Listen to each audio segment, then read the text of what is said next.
Aquí Capitán ANCAP. Desde Radio Antorchas. Desde Radio Antorchas.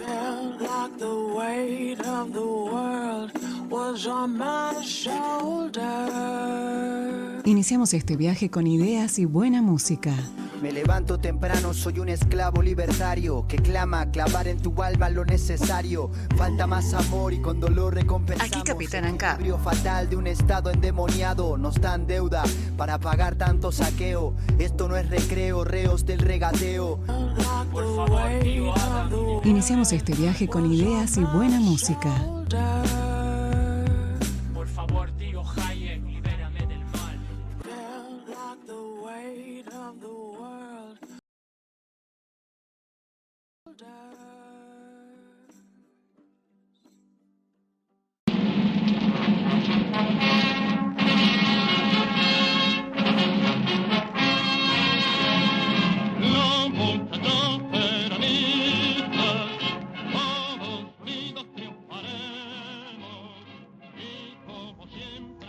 Hola a todos, incluido a los muchachos peronistas. Hoy vamos a hacer un programa especial con el historiador Adolfo Storni y que va a tratar sobre algunas etapas históricas de la vida de Juan Domingo Perón. Y para hacer ruido, como nos gusta a Adolfo y a mí, el podcast de hoy se titula El Perón Liberal. Para muchos, lo que dije recién es un oxímoron. ¿Sabés qué es un oxímoron? Una combinación de dos palabras diametralmente opuestas que dan un significado a algo particular. Por ejemplo, instante eterno, triste alegría, sencilla complejidad y, ¿por qué no?, Perón liberal. Pero escuchá, ¿conocés bien el pasado del Pocho antes de ser el verdadero Juan Domingo Perón? Antes de entrar al protagonismo político, mucho antes del 17 de octubre de 1945. ¿Sabés cuáles fueron sus ideas por las que se forjó?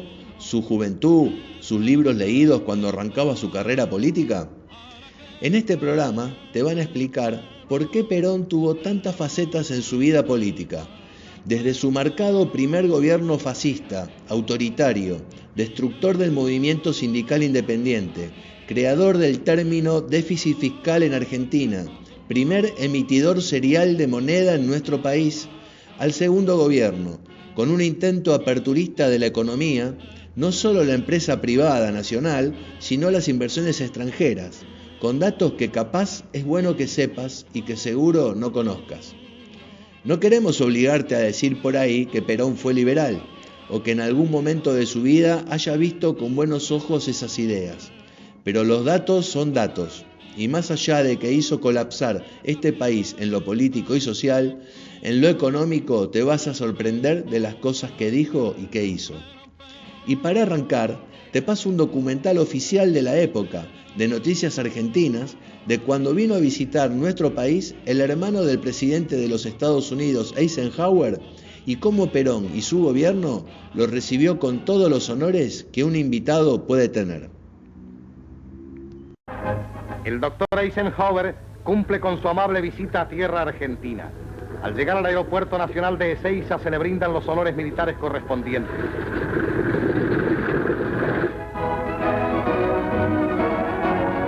Altas autoridades de nuestra Cancillería y los embajadores argentinos y estadounidenses esperan su arribo.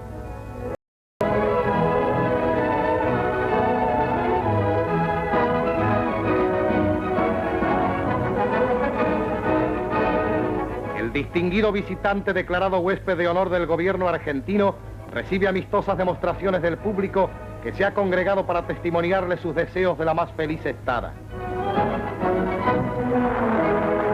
La primera visita protocolar la realiza el doctor Eisenhower a nuestra Cancillería. Las expresiones más cordiales y los deseos de comprensión más constructivos se intercambian como un anhelo cierto de la buena voluntad que ha regido siempre en nuestro país en cuestiones de orden internacional.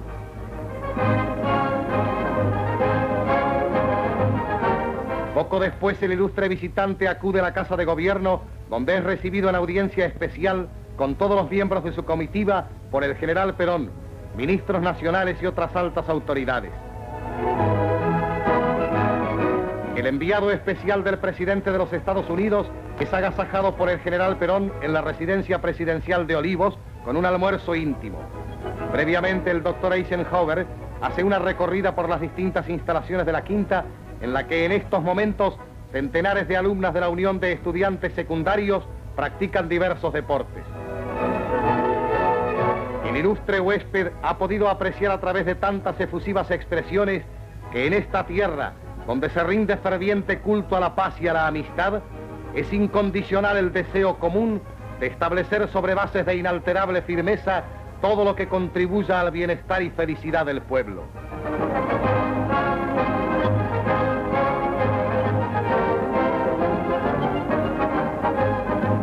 El doctor Eisenhower, después de su breve visita, ha recogido testimonios cabales de los sentimientos que animan al gobierno y pueblo argentino.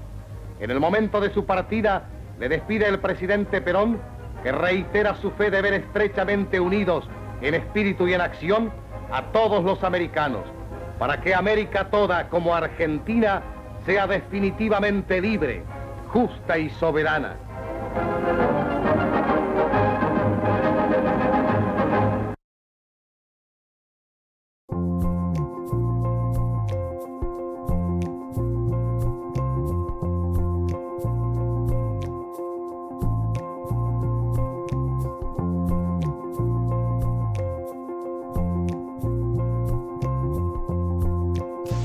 Viva la radio libre, viva Radio Antorchas, carajo.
Hola Adolfo, ¿cómo estás? Una vez más, bienvenido a Radio Antorchas y gracias por querer estar acá con nosotros siempre, dando tus conocimientos, tus divulgaciones históricas. ¿Cómo estás, Adolfo?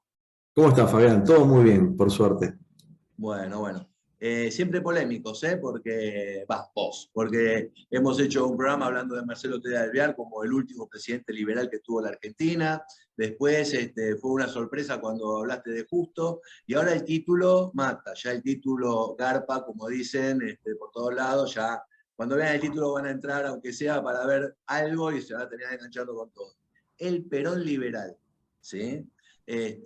Todos sabemos, bueno, que Perón tuvo distintas facetas en su vida, fue se lo ha considerado hasta pragmático dentro de su ideología, ¿no?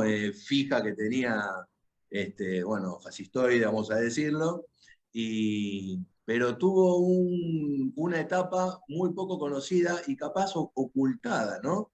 Por la historia. ¿Qué decís, Alberto? Adolfo.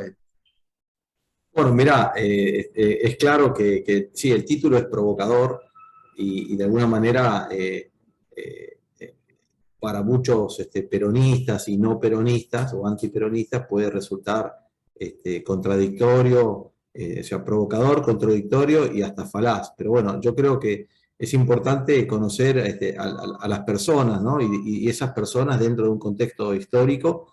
Y bueno, y Perón fue una persona que era importante antes de ser presidente, ¿no? Que tenía su peso, sus vinculaciones, sus contactos, y era una persona, si bien era joven y no estaba, digamos, en altas posiciones, pero siempre estuvo, en sus años previos a la presidencia, era una persona cercana al poder. Si bien era militar, acordémonos que desde el gobierno de Alvear en adelante, con el Ministerio de Guerra de Justo, se fue armando, no en forma voluntaria, no fue una decisión de Justo, pero sí se fue armando lo que después se llamó el Partido Militar, donde los militares empezaron a tener mucho poder, porque ocupaban cargos públicos, estaban en empresas públicas como podía ser YPF o la Fábrica Militar de Aviones, eran embajadores, eran ministros.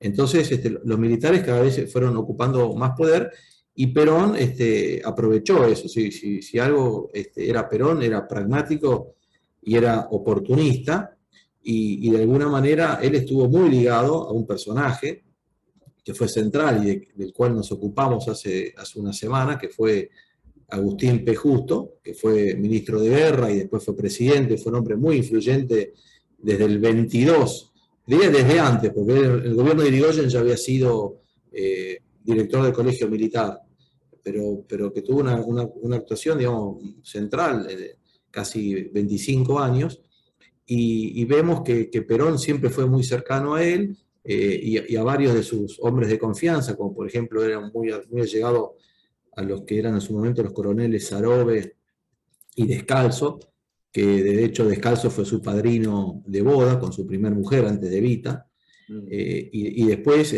su trabajo como ayudante de campo del general Rodríguez, que fue ministro de Guerra en el gobierno de Justo, que fallece ejerciendo el ministerio, y después ya cuando es enviado a estudiar a Europa, lo envía también otro general que se llamaba Márquez, que también era del riñón de Justo. O sea que él, toda esa línea de militares, que de alguna manera tenían algo en común, que eran aliadófilos, no eran fascistas, eran, si querés, creían en la República Liberal, por más que a veces apañaban algunos fraudes, pero dentro de todo era una línea que, al lado de Uriburu, que era un fascista y que quería instaurar, digamos, le decían el Führer argentino, y quería instaurar un modelo tipo nazi-fascista, como el de Alemania o de Italia, al lado de Uriburu, todos estos eran liberales, ¿no? Entonces, pero Perón... no solo eso, estuve leyendo cartas que escribió Perón, apoyando a Justo en la campaña para las elecciones, diciendo que no hay que, o sea, hay que derrocar al populismo de Hipólito Yrigoyen. O sea, era antipopulista, por lo menos en sus cartas, en sus declaraciones y en su apoyo a Agustín P. Justo. Era antipopulista a full, porque las cartas eran alucinantes, ¿sabes? Por lo que en esas cartas él habla de que no había que caer en la tentación del comunismo y del populismo irigoyen. Él le decía peludismo. El peludismo le decía al populismo irigoyenista. Y sí, la verdad que Perón fue muy destacado, tuvo una actuación destacada en la Revolución del 30, y que de alguna manera todo ese grupo más liberal del ejército se infiltra en la Revolución, que para evitar los desmanes y, digamos, una posible orientación fascista del golpe, ¿no? O sea, que la juegan de atrás, pero son actores decisivos en el golpe del 30, y después Perón hace un libro sobre eso, se llama Tres Revoluciones, que cuenta, tal vez uno de los mejores cronistas de la Revolución del 30 es el propio Perón. que fue muy bueno. Y de hecho Perón, durante la década del 30, también tuvo una destacada actuación intelectual porque era profesor en la Escuela de Guerra, pero también era invitado a dar conferencias por la Academia Nacional de Historia, ¿no? Que estaba Levene, que no se le puede acusar de populista o de peronista.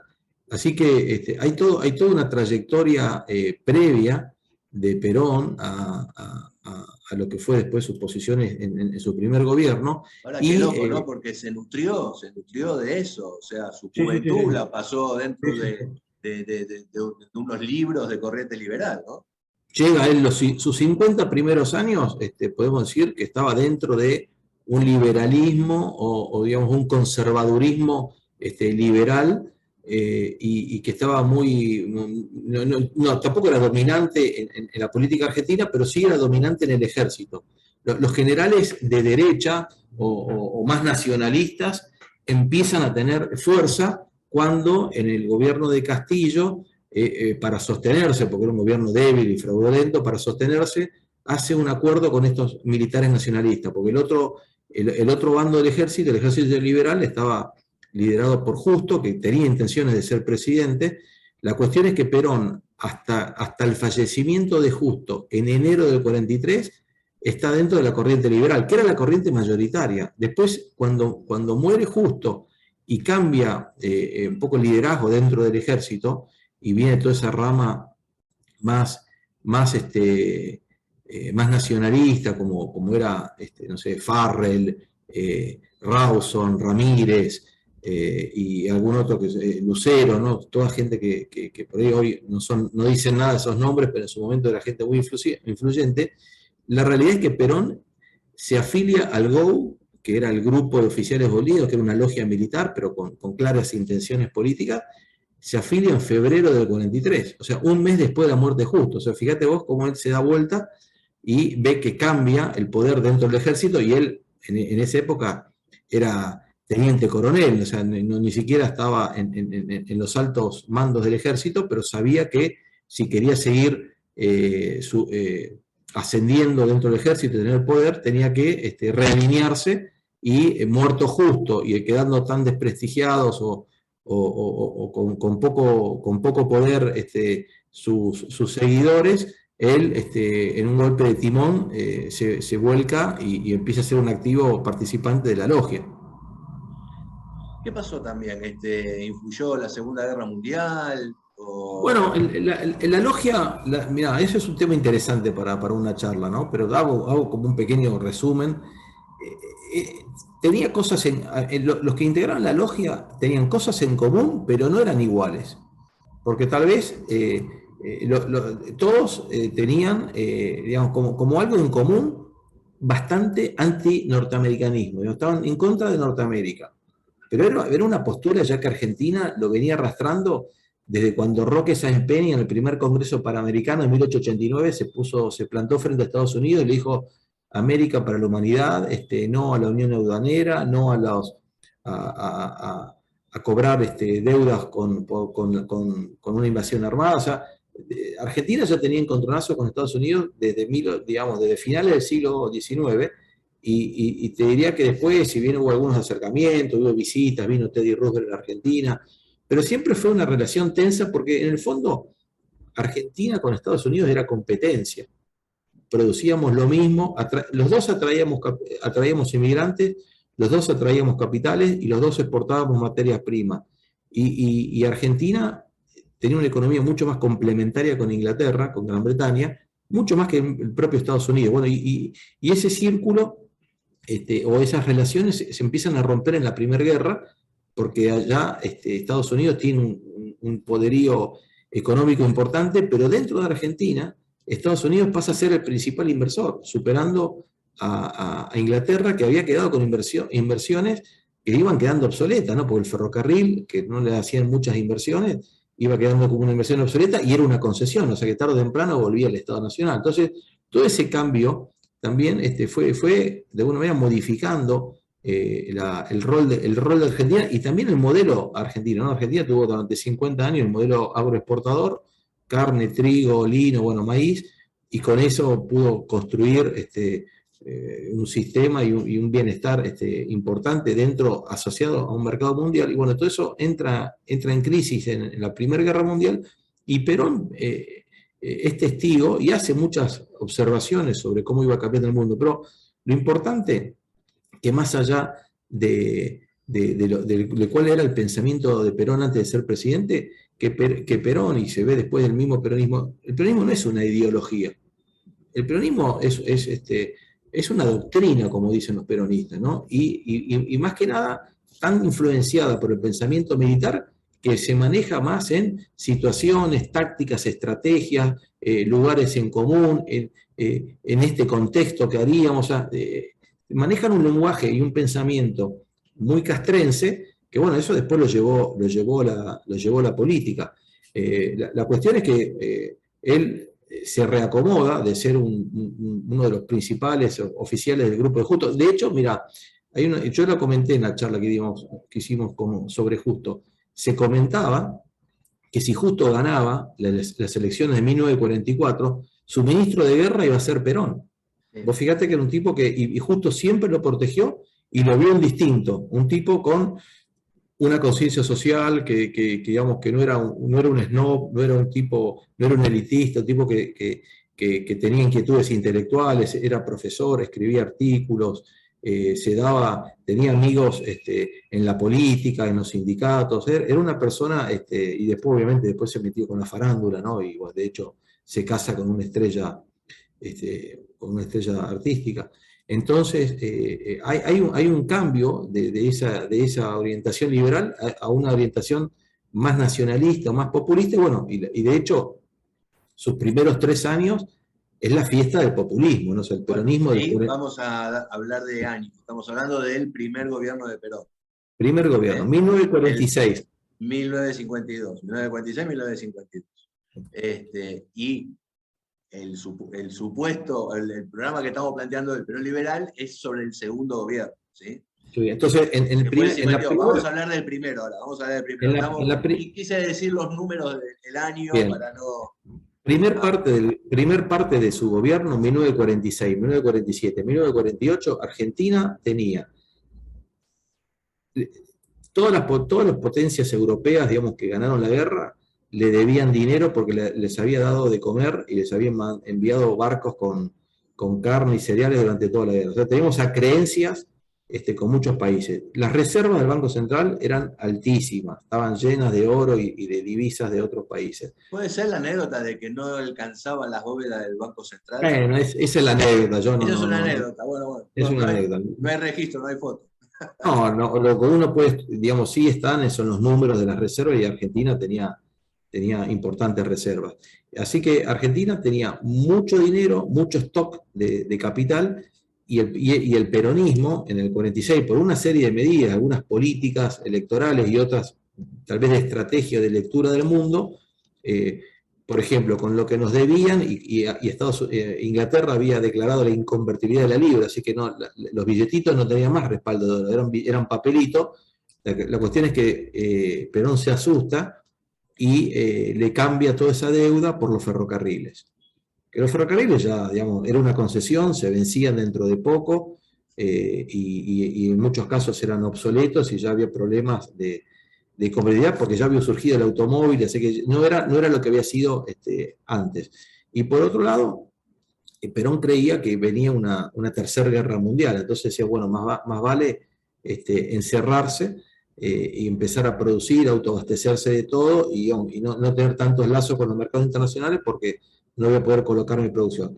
La cuestión que por cuestiones electorales, para hacer un movimiento, ¿no? Porque acordate que cuando él llega no tenía un partido propio. Estaban los radicales irigoyenistas, estaban, que llamaba UCR, Junta Renovadora. Vos ves las boletas de Perón y está con las boletas UCR, Junta Renovadora y Partido Laborista. Pero cuando se da cuenta que el Partido Laborista, con el amigo Cipriano Reyes ¿dónde era? De Berisso, tenía otras intenciones, y hacer un partido totalmente distinto, por ahí más cercano a lo que era el laborismo inglés, más socialista. De hecho, pobre Cipriano se pasó todo el peronismo en cana. Entonces, Perón tuvo que armar un partido y el partido lo armó directamente, casi sin dirigente, ¿no? El líder y el pueblo. Entonces eso lo hizo con mucha guita. Podemos resumir esos 3 años como un derroche de todas las riquezas que tenía el país, ¿no? Y como una gran redistribución de ingresos del agro a los asalariados y a lo que era la industria, ¿no? Que todos los que generaban algún grado de valor agregado a la producción o tenían alguna industrialización, bueno, y genera todo una serie de distorsiones en la economía con el Instituto Argentino de Promoción del Intercambio, el IAPI, el control de cambios, que no era nuevo, ya lo habían hecho en la década anterior, y cuando se empieza a quedar sin combustible, empieza a darle a la maquinita. También se come se habían creado todas las cajas jubilatorias, como todavía había más aportantes que jubilados, se come todos esos aportes. O sea que el primer gobierno, la primera mitad del primer gobierno, se come todo, digamos, se come el stock de reserva, las acreencias, las cajas jubilatorias, se queda sin nafta. Y cuando se queda sin nafta, obviamente cambia el ministro de Economía, muy parecida a la situación actual, se va a Miranda, que era bastante bestia, era un empresario, no era economista, no tenía ni siquiera formación económica, y viene una línea más ortodoxa, que claro, al lado de lo que hoy ahora, parecen otra que el consenso de Washington. Era de tanto Alfredo Gómez Morales como Ramón Cereijo, eran tipos muy ortodoxos, y dice, hay que corregir todos estos desvíos. Si bien eran peronistas y en algunas cosas creían, pero había un montón de desequilibrios, y bueno, y ahí empieza un plan de estabilización que hace una reducción fenomenal del gasto público. Se reduce el gasto público al 15% del Producto Bruto Interno. O sea, no hay en la historia argentina un ajuste de 15 puntos del producto. Fue una cosa... Estamos hablando del primer gobierno, ¿no? Sobre finales del primer gobierno. Sobre finales del primer gobierno. Sí, que eso fue...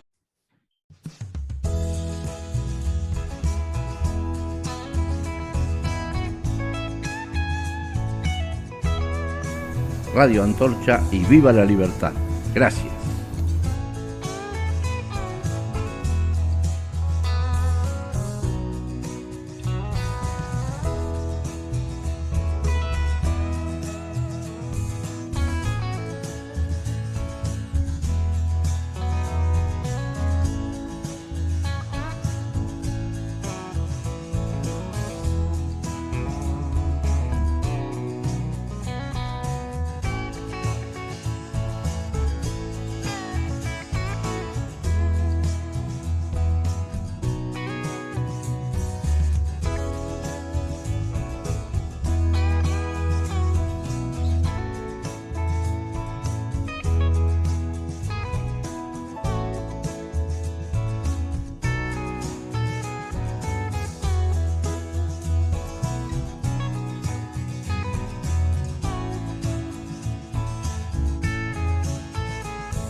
1948, 49, 50, 51, 50, perdón, 1949, 50, 51, 52, grandes ajustes, congelamiento de salarios, vos decís, Grandes ajustes.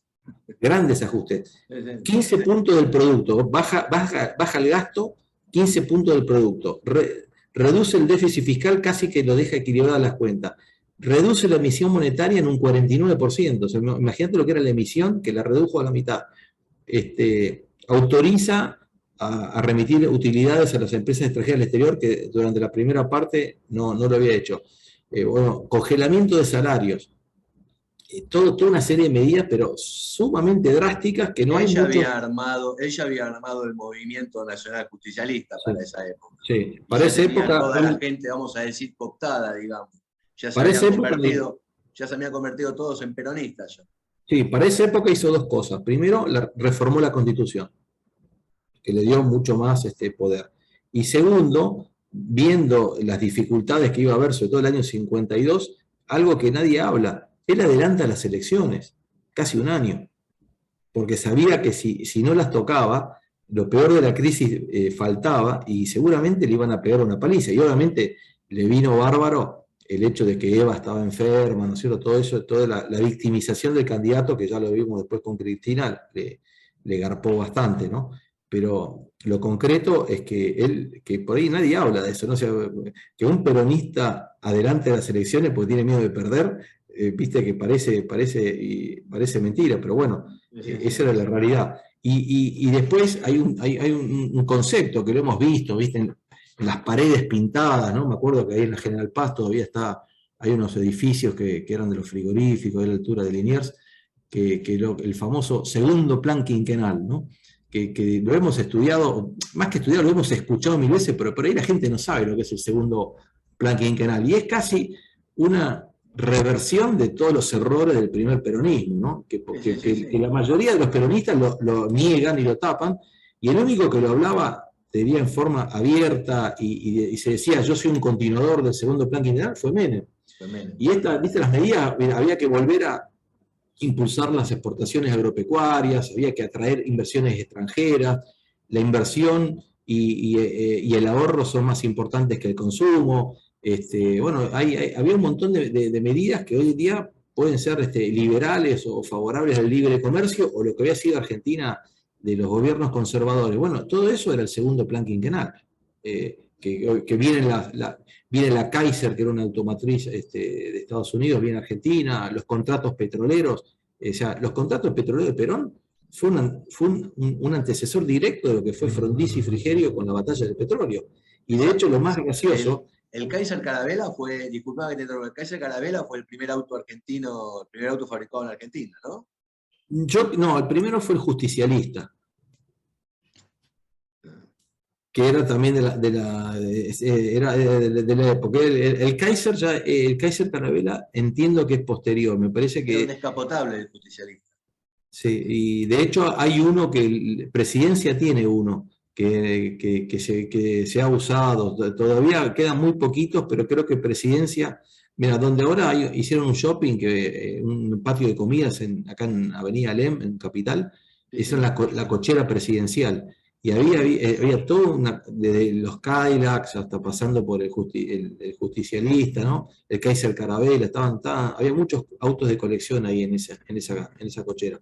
Bueno, la cuestión es que el segundo plan quinquenal es como una corrección de todos los errores del primer peronista, y hoy uno lo mira y es un plan clásico ortodoxo de ajuste, ¿viste? Congelar, ¿viste? Política de ingresos, política del gasto, atracción de inversiones. Tranquilamente ese segundo plan lo pones hoy, a partir de mañana acá en Argentina, 2022, y te van a decir que es el ajustazo, el neoliberalismo. Sin embargo, Perón lo hizo, y fíjate qué tan fuerte que fueron los 3 primeros años de fiesta, que el peronismo se convirtió en un partido, en un movimiento, y si querés en un sentimiento, por esos 3 años de fiesta, porque después, del 49 al 52, la pasó mal el argentino, o sea, fueron 3 años, casi un poco más de 3 años, que hubo que hacer un ajuste fenomenal. O sea, Argentina, por ejemplo, me contaba mi papá, comían pan negro porque no había trigo y el poco trigo que había que exportarlo.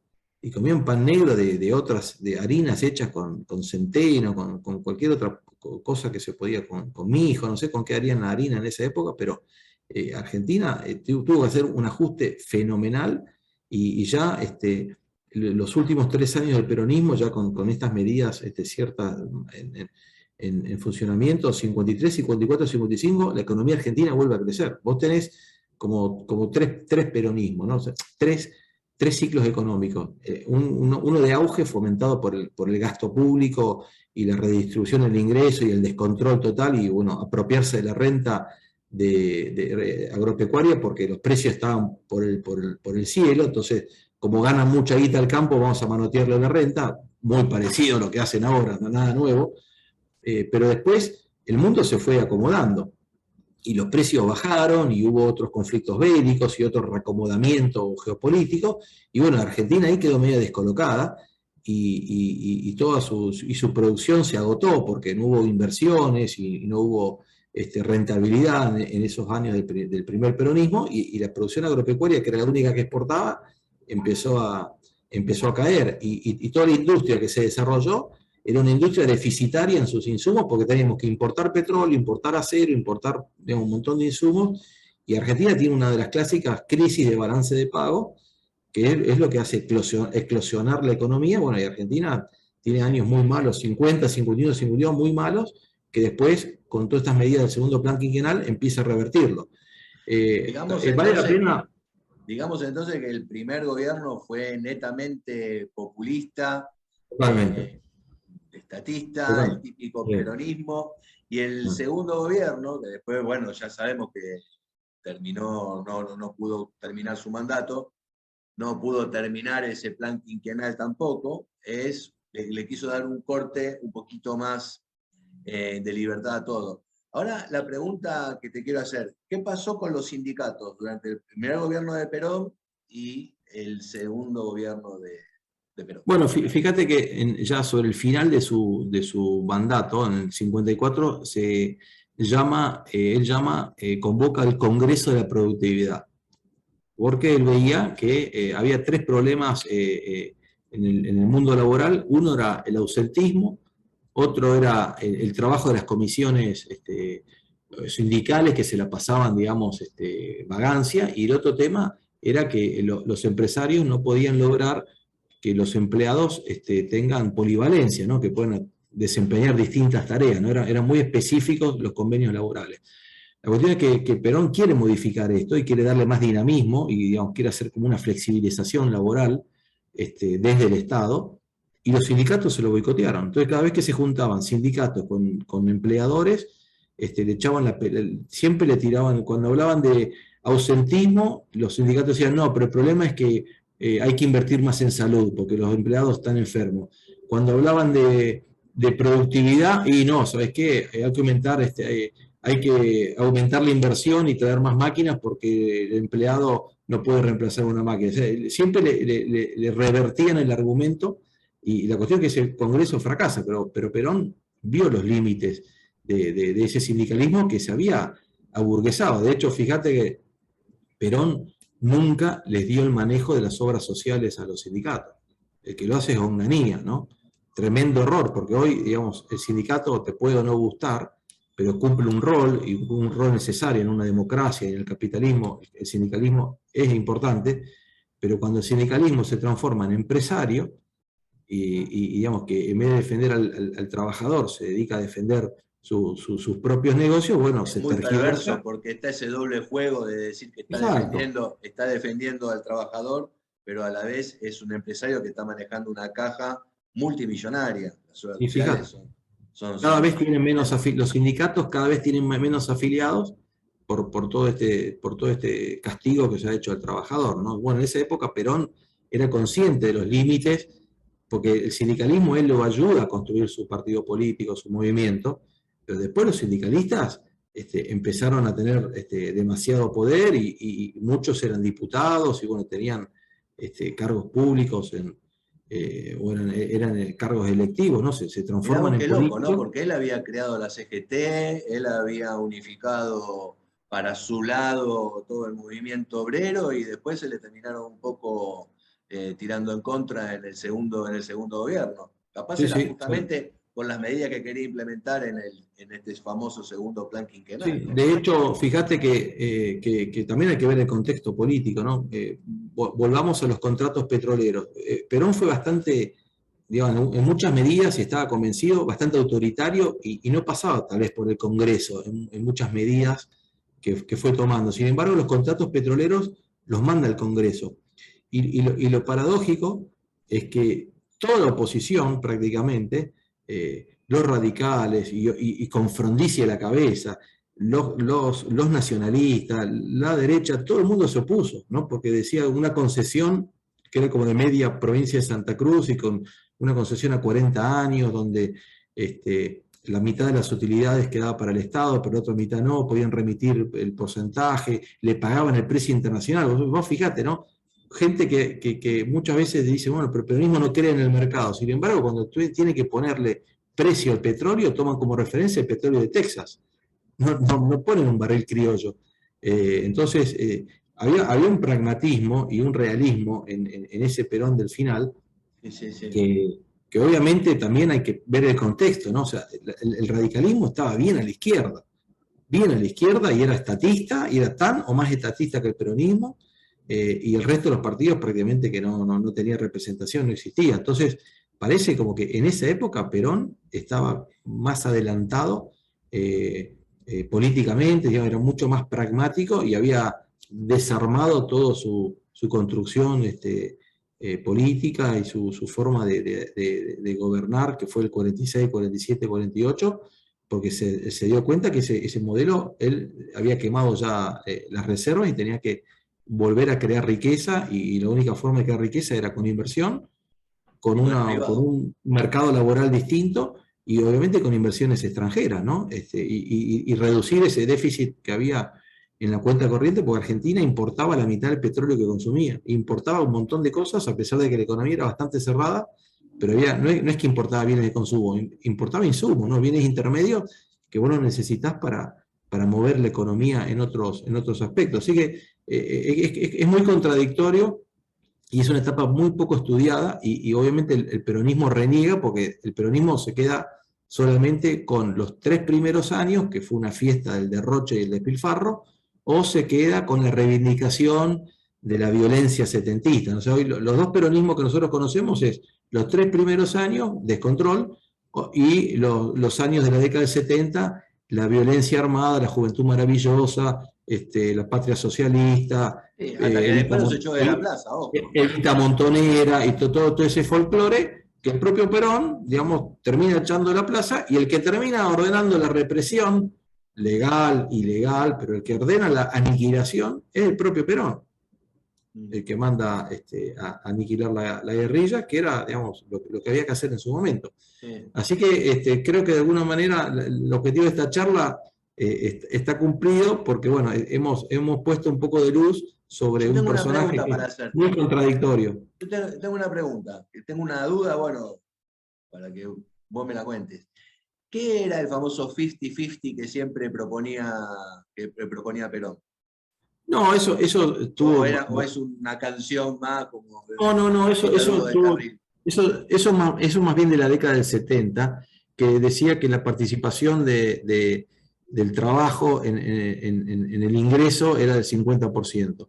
Que es verdad, eso se llegó en los años 73, 74, había pleno empleo, Argentina estaba en un ciclo de internacionales muy altos. Bueno, Argentina, una vez más, como pasó en el 45, pasó en el 73, pasó en el 2003 y pasó este año, cuando tenés un viento de cola y a favor, digamos, tus términos de intercambio y los precios de tus exportaciones son muy favorables, bueno, Argentina lo desaprovechó. En esa época, Argentina era muy distinto a lo que es ahora, era un país con mucho más industria, con mucho más productores de todo tipo, con ciudades menos grandes y todavía la población más repartida. Bueno, todo eso, las políticas que se fueron implementando fueron rompiendo todo eso, ¿no? Todavía Argentina Si ves el 73 es un país mucho menos populista que lo que es ahora, a pesar de que era un gobierno peronista, y si vos ves Argentina del peronismo del 55, era un país mucho menos populista de Argentina del 2022, ¿no? Fíjate la paradoja, ¿no? Todavía seguimos hablando de lo que fue Argentina en esos años y hoy estamos mucho peor. Hoy estamos mucho peor, sí, ¿No? sí.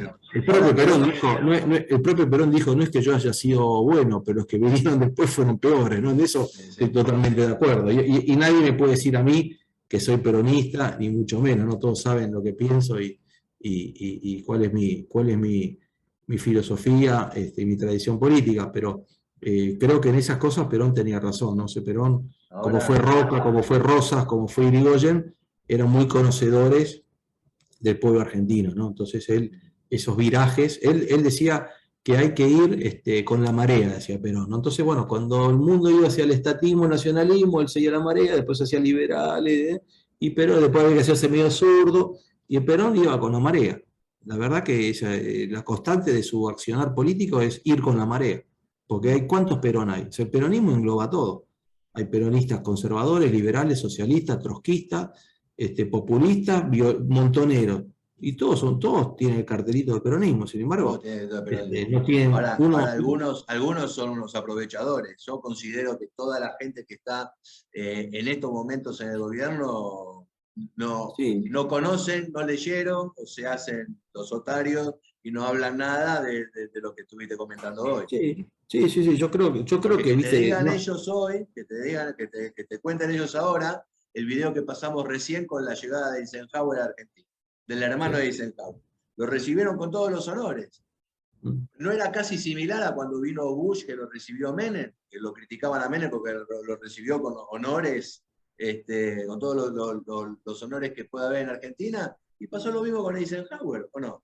Yo tengo dos frases de Perón que te las quiero leer porque son imperdibles, ¿no? Una dice: los hombres y los pueblos que no sepan discernir la relación del bienestar con el esfuerzo no ganan el derecho a la felicidad que reclaman. Impecable. Y la otra frase que me encanta es: cada uno debe producir al menos lo que consume.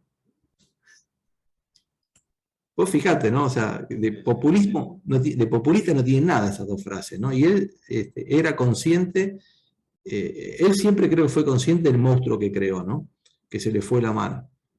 Tanto en la economía populista 46-48, como después, como fue en la década del 70, la violencia montonero, él fue consciente de que se le fue la mano, y a veces él, como buen político y buen pragmático, utilizaba mucho a la gente, ¿no? O sea, trataba de que el esfuerzo y los actos los hagan otros, pero él era el gran titiritero. Así que me parece que... Sin necesidad de considerarte o considerarnos, que uno se considere peronista, porque uno no lo es, esta gente que hay ahora, ¿podemos decir que hacen usurpación de nombre? Yo creo que sí, ¿no? Hoy el peronismo es un sello de goma, ¿no? Porque la mayoría... Julio Bárbaro dijo que el peronismo hoy es un recuerdo, solamente es un recuerdo que trae votos, nada más.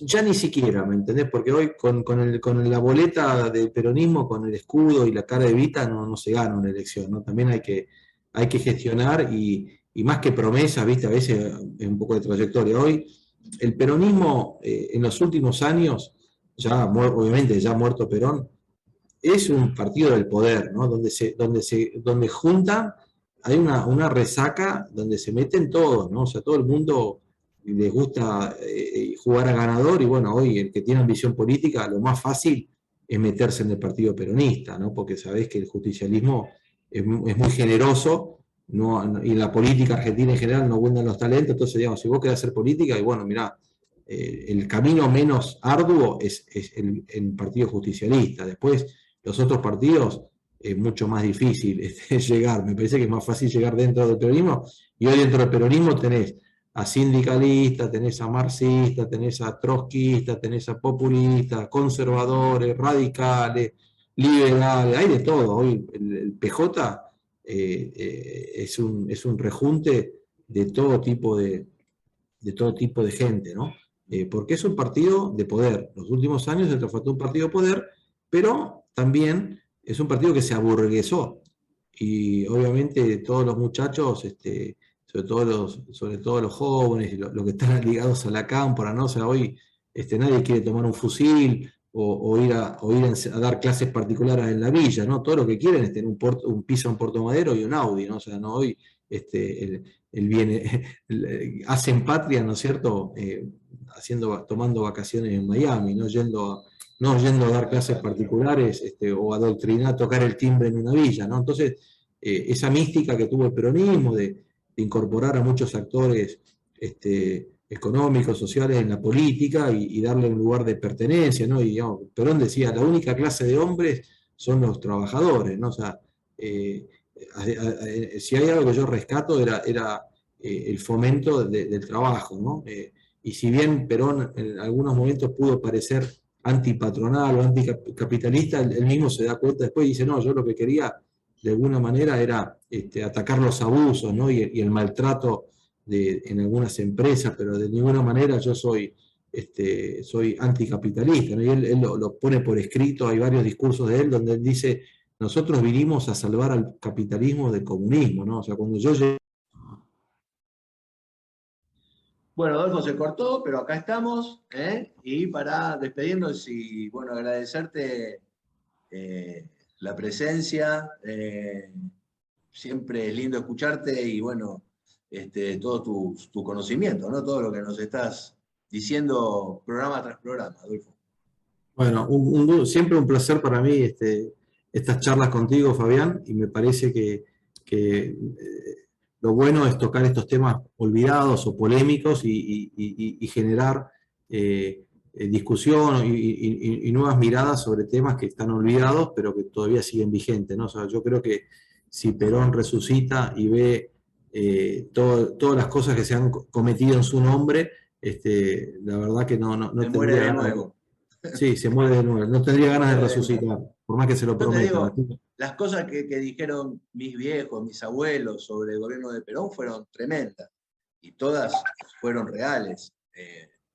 Pero estamos hablando de lo que está pasando ahora. Tampoco ahora vamos a defender lo viejo. O sea, no paramos de estar en una pendiente en caída, ¿no? Pero estos tipos que se hacen pasar por peronistas a veces no sabemos ni no deben saber nada de todo este. Entonces, me olvidaba de algo, ¿no? Que capaz que también para reivindicar un personaje hoy olvidado. Hubo un peronista que podemos decir que era muy republicano y muy democrático y muy defensor de las instituciones y un caballero, sobre todo porque mi familia se lo trató, que fue Ítalo Argentino Luder, ¿no? Que obviamente quedó bastante quemado en la historia porque el acto famoso del 83, al lado de Arminio Iglesias, la quema del cajón, todo eso fue, lo incineraron. Pero el tipo tenía un pensamiento político, económico, social, muy moderado, ¿no? O sea, muy para la época que podría haber sido un protagonista. Él creo que se asustó, ¿no? Él tuvo la posibilidad de reemplazar a Isabel Perón y no se animó a dar ese paso, ¿no? Y él tuvo la oportunidad de tal vez darle una continuidad a esa democracia tan violenta que fue la del 73-76, y él nos animó, y bueno, lamentablemente por esa falta de valentía vino la debacle del gobierno militar. Pero me parece que es un peronismo también que uno puede reivindicarle muchas cosas.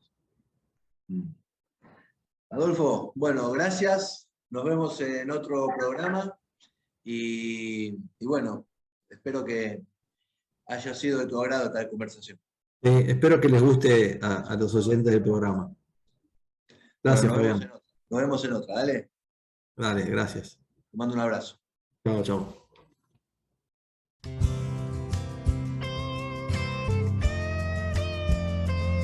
Soy Adolfo Storni, viva Radio Antorchas y viva la libertad.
Bueno amigos, a no amargarse, a no pensar que me estoy mirando al espejo cómo me quedan los dedos en B, a no pensar que Adolfo Storni me invitó a comer un choripán al Centro Cultural Los Muchachos Peronistas, y a no creer tampoco que en el próximo programa voy a decirte que yo soy el amor y vos el odio.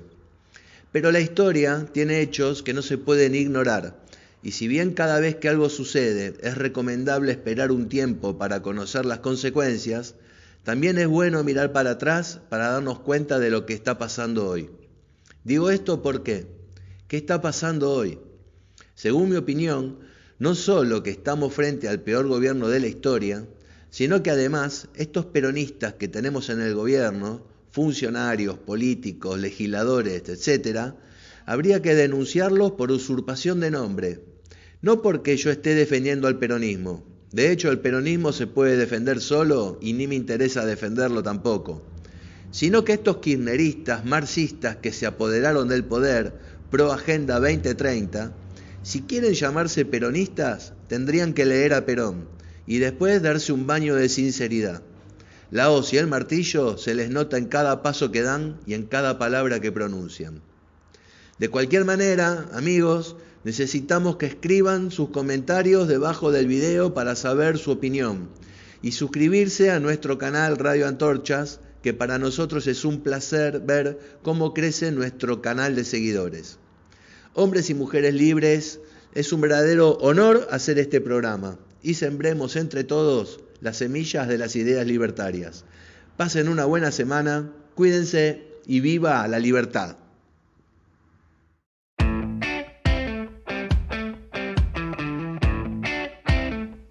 Radio Fonari, das Straswiec, Svoboda.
Los espero en el próximo viaje de Radio Antorchas, ideado por Capitán ANCAP.